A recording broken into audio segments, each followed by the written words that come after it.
Avant cette question de sciences et techniques, on va évidemment allumer les buzzers de Marielle, d'Alexandre, de Fabien, de Jean-Bruno. Voici la première question. En sciences, toutes les mains sont sur les buzzers, très bien. En sciences, quel chiffre associe-t-on à la lettre M pour représenter un mètre cube? Fabien. Le 3. Là, il fallait être rapide, bien sûr, je ne regarde même pas la réponse, mètre cube. Bonne réponse. C'est le 3. Pour 2 points géographie. Ah oui, c'est intéressant. Quel nom d'un village situé au nord de Jérusalem l'abbé Pierre a-t-il donné? Fabien encore. Emmaüs. Oh, il est endurant, mais il est rapide aussi. Fabien, bravo. Emmaüs. Oh, petite technique de buzzer très efficace, bravo. L'abbé Pierre a-t-il donné au mouvement qu'il a fondé en 1949? Enfin, Emmaüs, c'est un village qui est situé au nord de Jérusalem. Je disais endurant parce qu'on parlait de swimrun avec Fabien tout à l'heure, mais il est aussi très rapide. Emmaüs. Première question à 3 points. Quel verbe du premier groupe, issu du latin signifiant pousser des cris, emploie-t-on pour décrire une joie intense, souvent intérieure, Marielle? Non. Piailler? Non. Issu du latin signifiant pousser des cris. Fabien? Exulter. Non plus. On cherche, on va trouver. Emploie-t-on pour décrire une joie intense, souvent intérieure? Un verbe du premier groupe pour exprimer une joie intense. Alexandre? Exulter. Non, mais vous êtes dans la zone, hein, Jean-Bruno? C'est un joli verbe d'ailleurs. Jubiler. Qui jubile. C'est pas facile, hein. C'est une question à 3 points. Mais vous avez cherché pour 3 points, ça vaut le coup. Bravo. On aime la musique, on aime la chanson. Ici, on écoute ceci. Je vous pose une question après. Over the rainbow, skies are blue, and the dreams that you dare to dream really do come true. Alors, Over the Rainbow, bien sûr, c'est la chanson, c'est Judy Garland qui chante. C'est pas ce que je voulais vous demander. Dans Le Magicien d'Oz, pour la petite anecdote, ce film sorti en 1939 fit l'objet du premier t-shirt promotionnel de l'histoire de cinéma. Voici la question qui peut vous rapporter un point.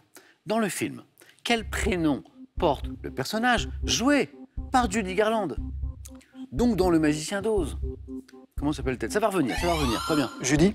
Non, mais on tente, vous avez raison. Le prénom du personnage joué par Judy Garland dans Le Magicien d'Oz. Non, ça revient pas? Quelqu'un là sur le plateau?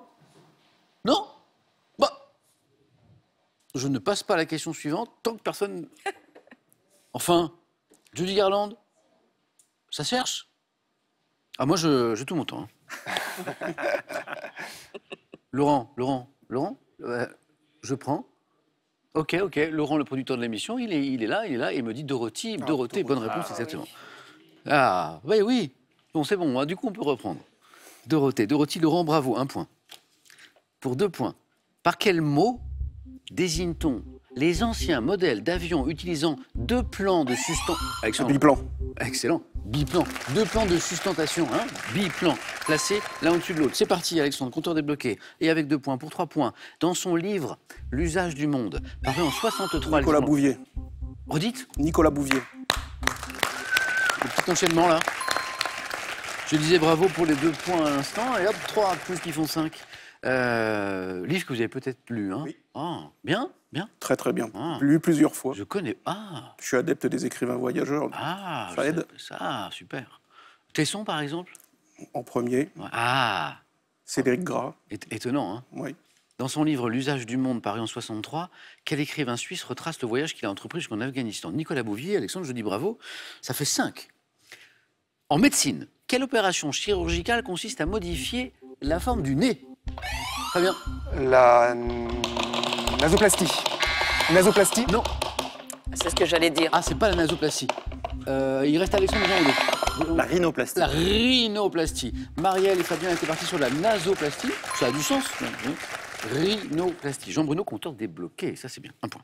Lorsqu'elle est qualifiée d'anglais, quelle graminée désignée par un mot composé est employée pour faire les pelouses et les tapis de verdure, Fabien? Le régras? Oh, oui. Grass. Je valide. Question de prononciation. On cherche un terme dans le monde des animaux. Quel terme évoquant un instrument à dents fines et serrées qui désigne les organes sensoriels visibles sur la face ventrale des scorpions? Terme évoquant un instrument à dents fines et serrées. Alexandre? Un peigne. Bonne réponse. En fait, voilà, il y avait, même sans connaître l'histoire des organes sensoriels du scorpion, Avec le début de la question, vous pouvez trouver, Alexandre a tenté, les peignes au pluriel. Je valide bien sûr la réponse d'Alexandre. Et on est à 8, Alexandre, pour une première fois. Ça se passe très bien. On cherche un animateur télé. Également, agent immobilier. Alexandre. Stéphane Plaza. Oh, ça a été le plus rapide parce que tout le monde a buzzé. Alexandre, vous y êtes, hein? Vous y êtes. C'est super. Alexandre nous a fait un petit enchaînement de bonnes réponses, hein, notamment Ouais, avec le merci. bouvier de tout à l'heure, c'est beau. Quel animateur télé, également agent immobilier, vous avez buzzé tous les 4, bien sûr, Stéphane Plaza, qui présente les émissions Recherche appartement ou maison à vendre, Stéphane Plaza. Bravo. Quelle commune des Hauts-de-Seine, célèbre pour sa manufacture de porcelaine, abrite, c'est Jean Bruno, Sèvres. qui a été le plus... Ah, la porcelaine de Sèvres, bravo, qui a été le plus rapide. Abrite le Bureau international des poids et mesures, par ailleurs, de Sèvres. Jean Bruno, 2 points de plus.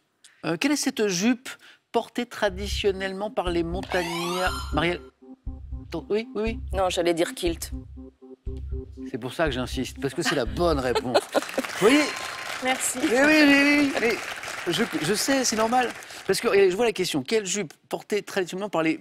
Alors, Marielle part sur kit, et puis je dis montagnard. Et Oui, Marielle oui. dit, bah non, ça marche pas. Sauf que l'indice suivant, c'était écossais. Je ne l'avais pas Écossais. encore dit.